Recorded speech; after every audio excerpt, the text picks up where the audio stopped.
Hello, I'm here Hi. right now with Cheryl Krichbaum, author of Retested, the story of a post-abortive woman called to change the conversation. Welcome, Cheryl. Thank you. So excited to be here. Awesome. All right, first of all, we're going to talk about your life as an author. Does writing energize you or exhaust you? Oh, it energizes me. I love writing. I fell in love with writing in seventh grade, and yeah, it definitely energizes me. Yeah. Cool. What was an early experience when you learned that language has power? It's funny because I was just talking to my boys about this. Uh, it was in eighth grade, writing some sort of little paper, and I wrote a very silly response to the assignment, something about uh, uh, feet smell and your nose runs, the whole play on words. And uh and it ended up being funny. I wish I still had that paper. And it got me excited about writing more and seeing if I could be funny in other ways. Now, I find that ironic because I don't think I am as funny anymore as I was in junior high, but definitely when I realized that, man, you can really play with words and have a lot of fun. Right, you can. Okay. Is there an author that you truly admire? I would have to say C.S. Lewis. And this has been a recent interest of mine. Uh, I homeschool my boys, and so my seventh grader had to read The Lion, the Witch, and the Wardrobe, and then The Magician's Nephew. And The Lion, the Witch, and the Wardrobe I already knew. I remember I read it when I was in, I don't know, high school or junior high. Uh, but of course, I've seen the movie. But The Magician's Nephew I'd never read before. Hmm. So powerful. And, C.S. Lewis wrote in all sorts of different genres. He wrote about love, which was basically a big long essay. And as well as all of these stories, he just reached people in a lot of different genres, and I admire that. Awesome. Okay. What kind of research do you do in preparation for a book, and about how long does it take you to do that? Yeah, that's a tough one. So uh, the the two books. Well, I'm actually working on three books. So one complete. I've got two more in the hopper. One of them is very much the Bible. And so I rely on my biblical knowledge, and Google is actually awesome for finding those Bible verses where you can't remember where they are. Right. And, you just type Bible verse and then whatever the phrases that you remember, and Google, sure enough, will give you a list of places to find what you're looking for. Um, and I tend to pull things together and write all at the same time. So it's more like when the Holy Spirit moves me to write, I sit down and I write. And that doesn't mean that my research is done. So there isn't a clean break between my research and my writing. Okay. Now, one of my other books I'm writing has a lot of statistics on it on abortion, and so that is once again going back to what I already know, finding the correct citation, that sort of thing. But still, same sort of thing where I'm putting them all together, and when the Holy Spirit moves, I start writing, and I very well may need to go back and do more research in there as well. Okay. So tell me what you edited out of Retested. So Retested is my own story. It's my memoir. So uh, probably the biggest thing that I edited out were details about my current family life. I gave you to help you understand where we're at and what we've been through, but didn't go into a great deal of detail because it's a privacy issue, really.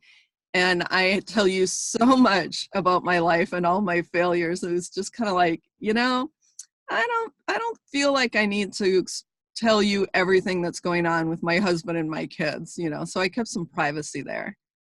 And then I don't know, the one other thing that I edited out and think, should I have put it back in, was this, there's a passage in, I believe it's Isaiah, where the Lord is talking to Israel, talking about changing Jacob's name from Jacob to Israel, and how that was all part of changing him.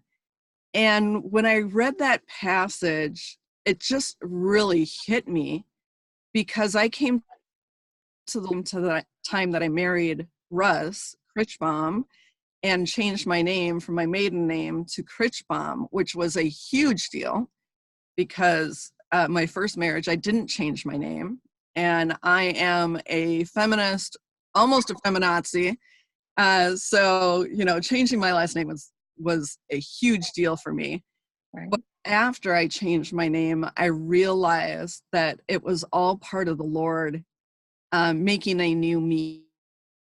And so it was very symbolic and really fit really well with that passage about Jacob, who was a liar and a cheat, being turned into Israel, a respected member of the community who ended up being, the father of the 12 tribes.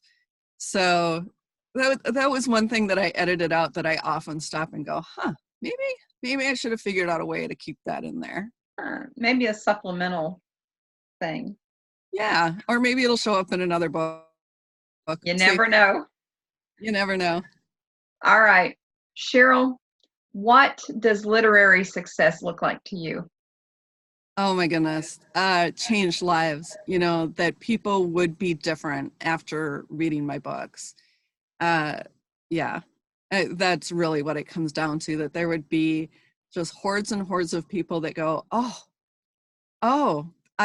I'm different now because I have read whatever by Cheryl Krichbaum, Retested, or another book.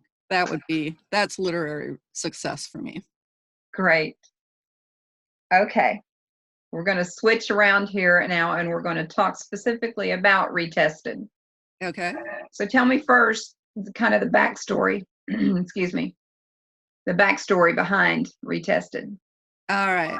Okay. So the test that I keep getting tested over and over again is the test of my siblings' mental illness. So both my sister and my brother have a severe mental illness called schizophrenia.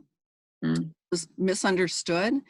And, a lot of times when people talk about mental illness, they're talking about depression, and which is a very serious thing, results in a lot of suicides.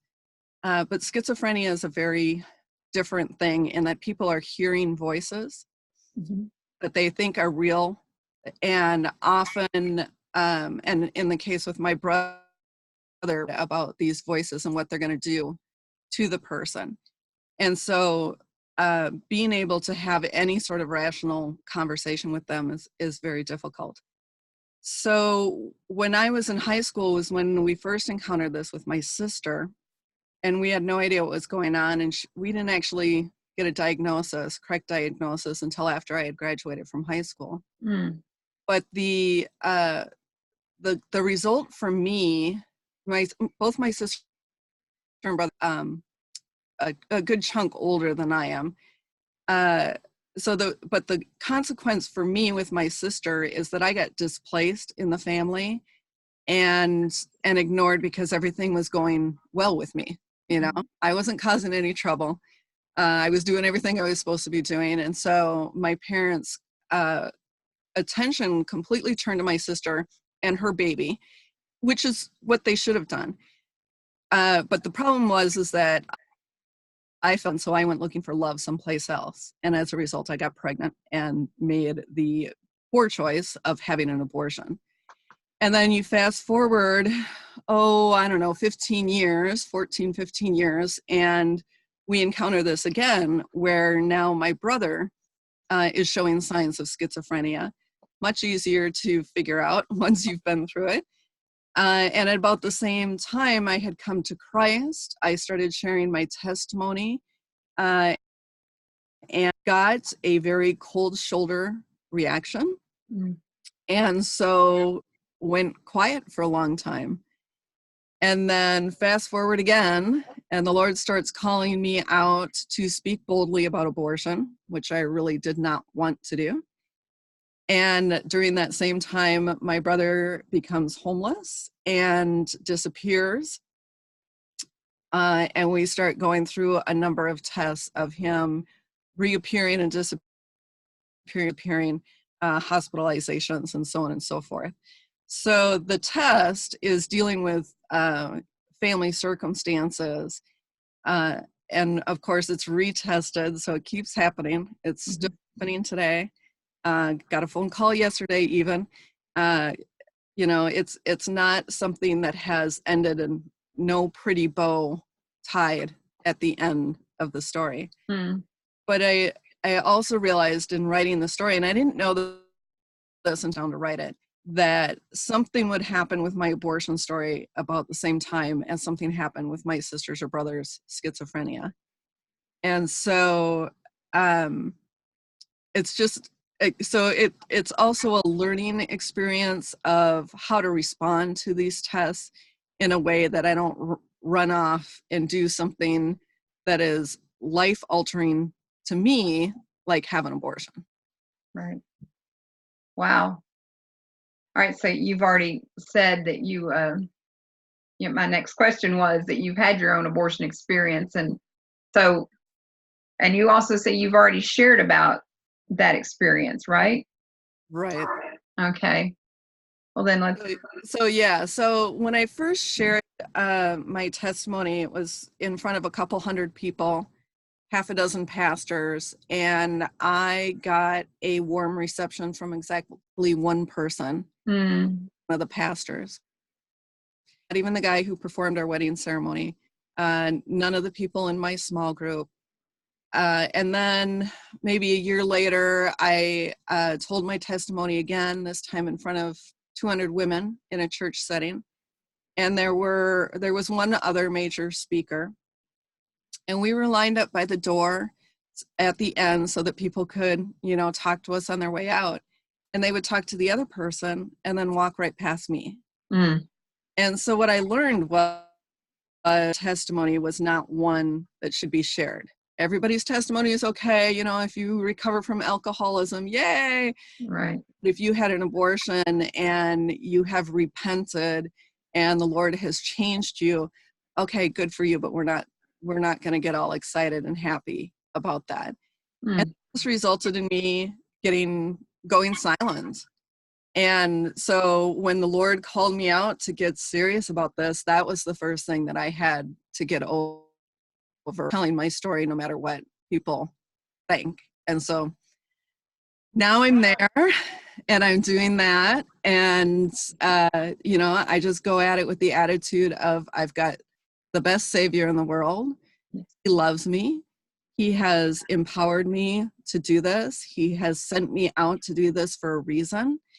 And I am by no means the only one, with 1 in 4 women by the age of 45 having an abortion, many of them having more than one abortion. Now, many of them are telling their story, like Abby Johnson. She just had her story made into a movie. And she endorsed my book, which was really cool. Oh, that's nice. Yeah. I got to hear her speak last night. And so many women are contacting me and saying, I'm writing my story, or will you write my story? And so I feel like I'm just the Johnson and me coming along behind her and other people coming along behind her. We're just the tip of the iceberg.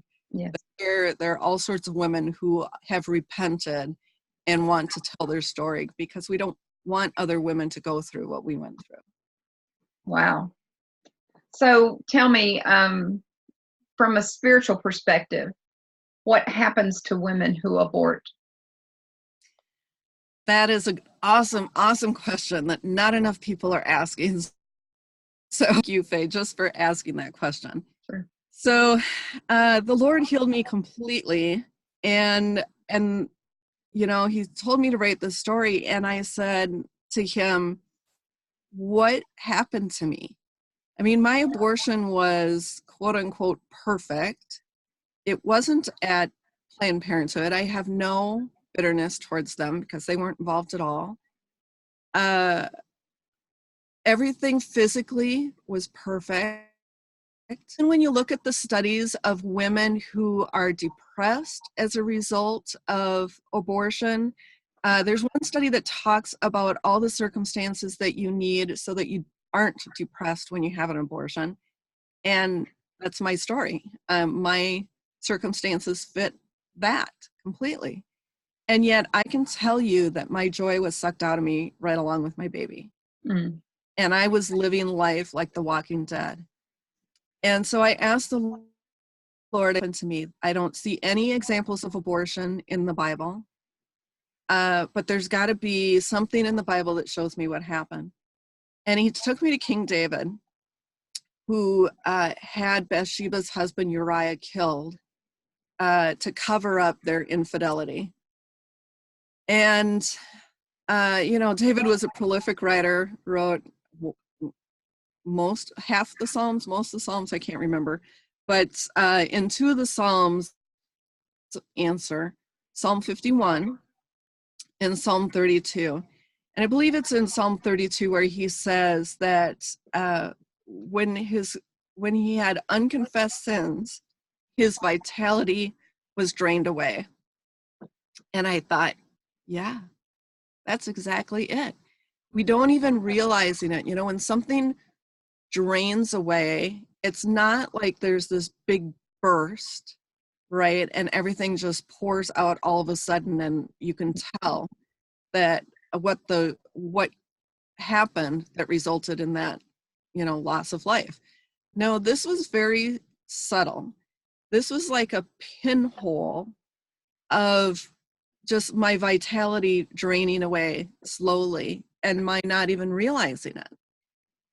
And I see this in other women. I see this in the news when women advocating for abortion.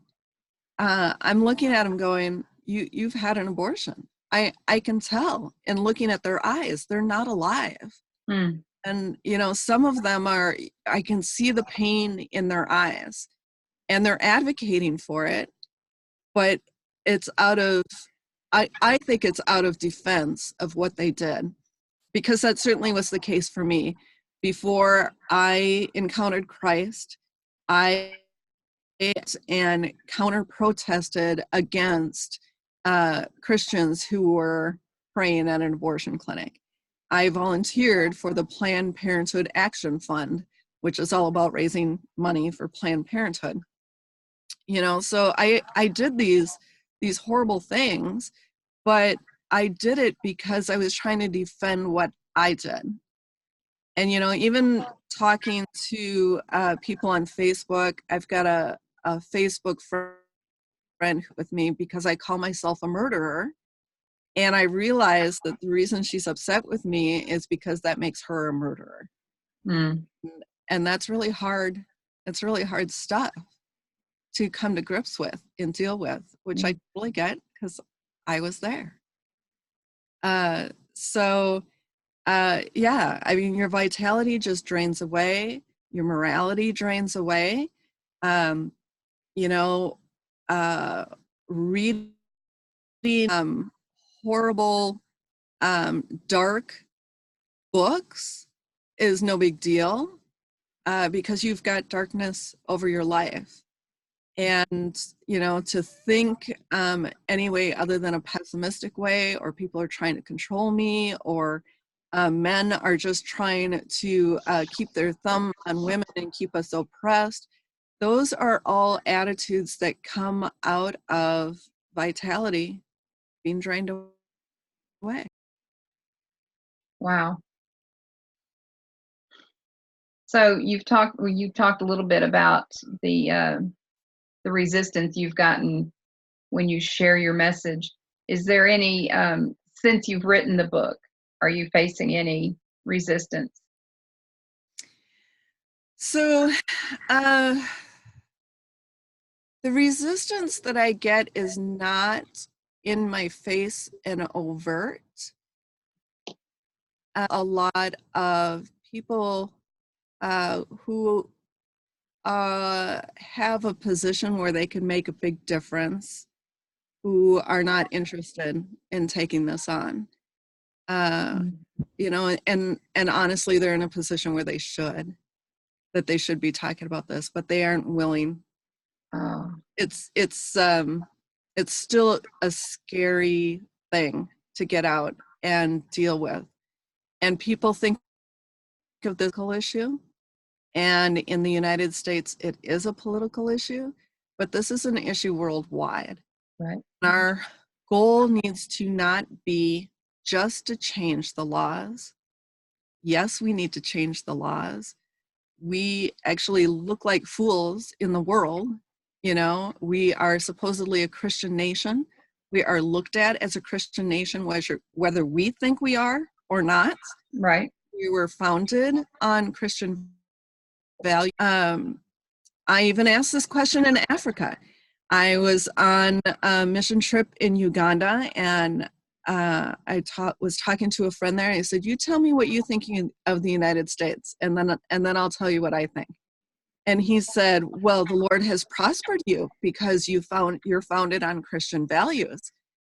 And I said, "Okay, yeah, I can totally see that, but you do realize that we're not following Christ, and we're going to pay for it." And I said, "So don't be looking to us as an example. You need to be looking at God, you know, and if you know, we can help you with your Bible education because they don't have access to the Bible like we do. Great, but please don't look to us as an example. I mean, abortion's perfect one. It's legal in the United States, but it's not legal in Uganda. They've got abortion in Uganda, even though it's not legal." Mm-hmm. And this is not just Uganda. This is around the world. There, you know, all these countries where it's illegal, they still have abortion. Sure. Very much tied to poverty, and you know, we just need to realize that this is not a political issue, and it's not a U.S. issue. It's a worldwide issue, and it's a spiritual issue. Wow. Okay, so as you wrote Retested, who were you seeing? Who did you have in your mind that you were writing it to? Mm-hmm. Yeah. So my primary audience might surprise you. Actually, it's been pretty hard to convince people that this is the right thing. But my primary audience are pro-life Christians. And the reason for that is because people have this mindset about why people abort. And most people have the wrong minds why people abort. And it's as if people think, "Oh, you just got up, realized that you're pregnant, and decided to go to an abortion clinic." Well, no. Most people who are having abortions are having sex outside of marriage. This is not something that's happening in marriage. That's actually been a recent thing, Mm-hmm. targeted at children with special needs. Some targeting whether they want a boy or a girl, really targeting special needs. But that's relatively new. Historically, this is women having sex outside of marriage. And so we need to stop and think about why people, not just women, why people are having sex outside of marriage. And then we need to stop and think about what a woman faces if she's going to raise that child on her own. Historically, things have always favored men. We are changing this. The reality is that women want to have the same freedom of sex that men have. Men can go have sex all they want with very few consequences. They can run away from the pregnancy, disappear. It's been, you know, it hasn't always been the case where their wages have been garnished for child support. Mm-hmm. And then you look at sexually transmitted infections. Women are the ones who get those far more than men, or have the physical consequences. So even if the man's carrying it, the woman is the one who has the physical medical consequences of that. And women are just crying out, hey, unfairness, this is not fair. So we need to get at those root issues, address those, and realize that you look at Jesus' story in John 8 of the woman caught in adultery, that we refer to that story as the woman caught in adultery. Why don't we refer to that as the man who wasn't caught in adultery? Because the Bible even says they were caught in the very act. So everybody knew there was a guy involved, right? And they knew who he was. And they knew who he was. They didn't pull him out into the public square. And Jesus knew that. And of course, the law, which says that you're supposed to bring both of them forward. And Jesus very discreetly got down in the sand and started writing. Well, that took the attention off of this naked woman standing in a public square, right? Because they're all looking down at the ground and want to know what he's writing. He was very loving in a very discreet, calm way. And yet he didn't excuse her. He ended by saying, go with. And so, we need to remember that there are two involved. And we need to set our expectations high for men.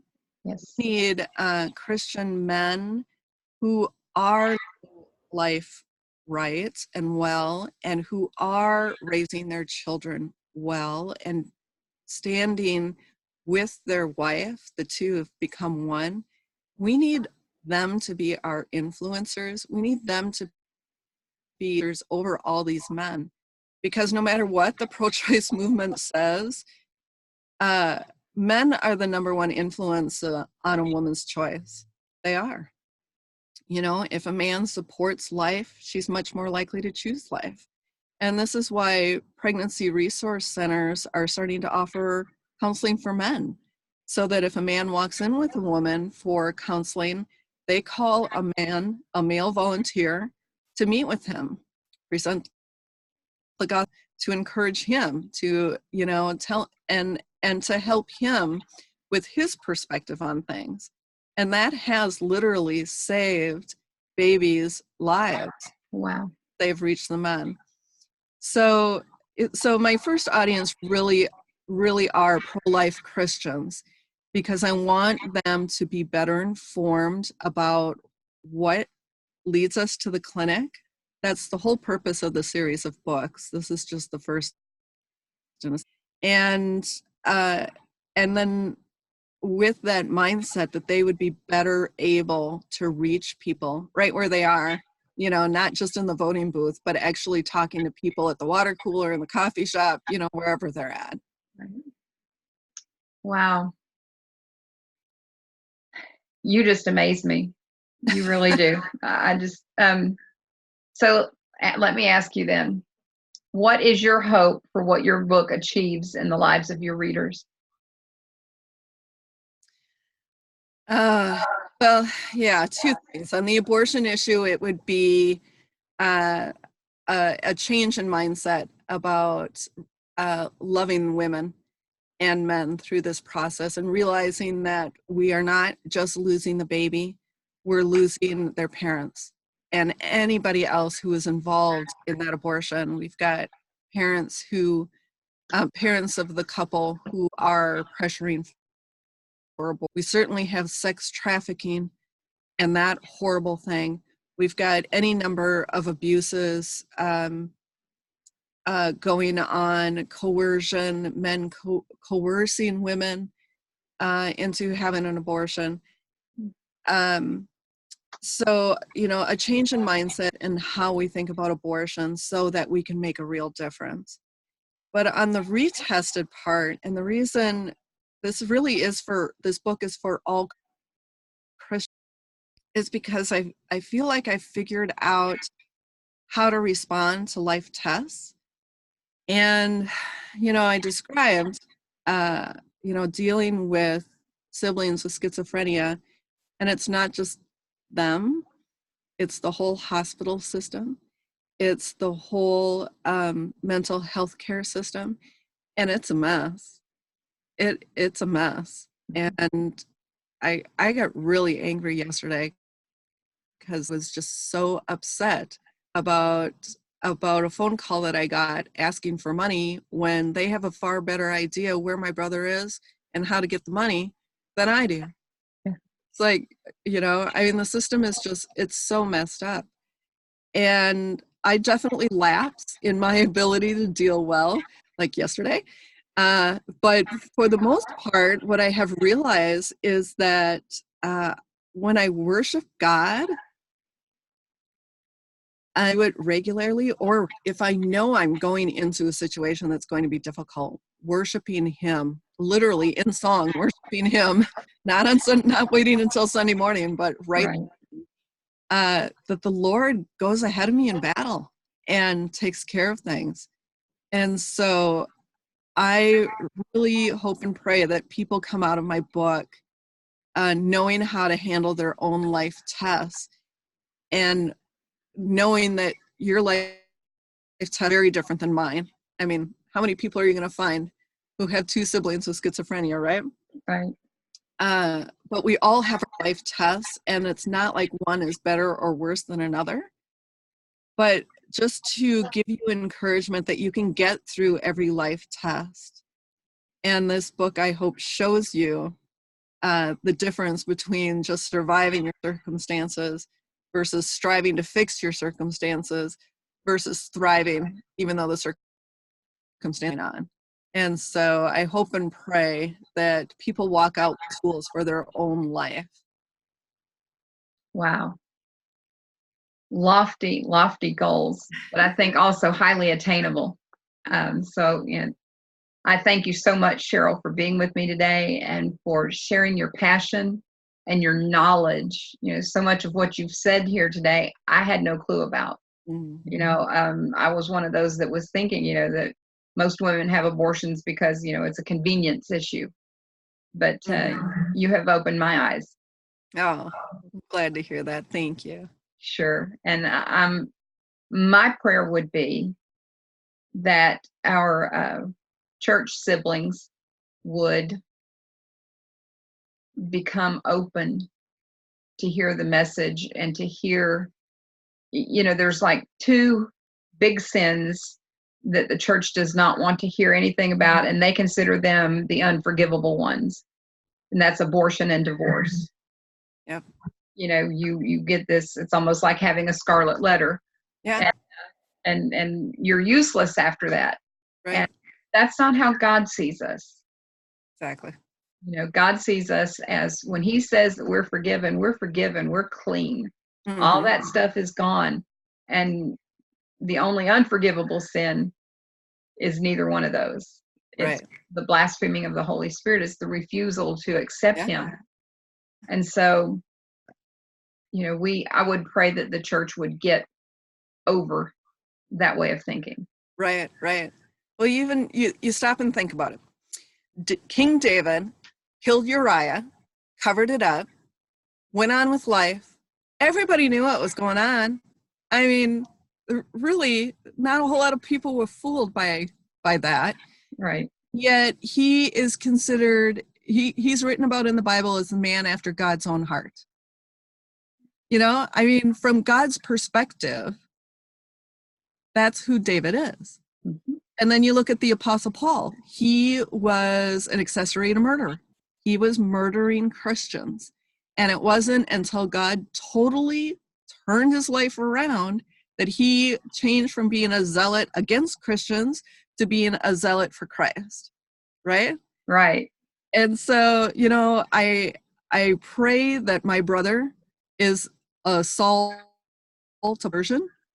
And I pray that people see me as the female version of David, as a woman after God's own heart. Because that really is what I'm after. I am so on fire for being obedient to Him and what it is He has called me to do. that you can say whatever you want about me. I don't care, because I have to get this message out. I have to. It's what I have to save not just the babies, but the women and the Right. who are choosing this and thinking it's no big deal when it's a huge, huge deal. Right. Right. I am so thankful that you came on here and allowed me to interview you. And I just, I can't, I'm wordless. That's not normal. I just want to express my gratitude, and I hope that that your goal for the book is what happens, that lives are changed. Thank you, Faye. Thank you. Thank you for this time, and thank you for what you're doing to change lives, that people are reading your stories and learning more about Christ and learning about the plan of salvation in a way that's not, in their face and makes them uncomfortable. I just love that. I love what you're doing. It's just so beautiful. So beautiful. Oh, thank you. All right, we're going to get out of here now. See All you. right. Bye-bye. Bye-bye.